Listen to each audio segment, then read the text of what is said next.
OC লালগোলার আর SP মুর্শিদাবাদের 14 তারিখে ওর বাবার ক্ষমতা থাকলে আমার মোকাবেলা করবে।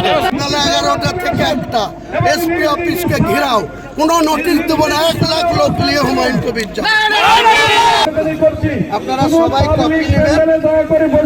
এটা মুর্শিদাবাদের কেস আনিরাজ যখন ছিল, একটা কেস নাম্বার দেখুন, যে লালগোলা পিএস কেস নাম্বার 237/2025, ডেটে 20/3/2025।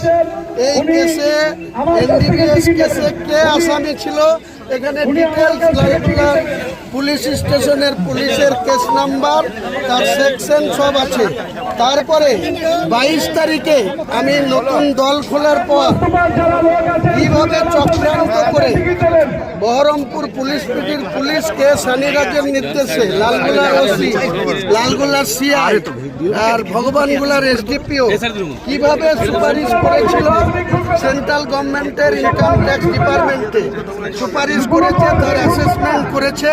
একটা পুলিশ কি করে এত যোগসাজশে যুক্ত থাকে সেন্ট্রাল গভর্নমেন্টকে 15,53,60,697 টাকা 10 পয়সা অ্যাসেসমেন্ট করে এটাকে ফ্রিজ করার জন্য, সিজ করার জন্য সেন্ট্রাল গভর্নমেন্ট কোর্টে তো যাবো, আর তাছাড়া মোকাবেলা করে নেব।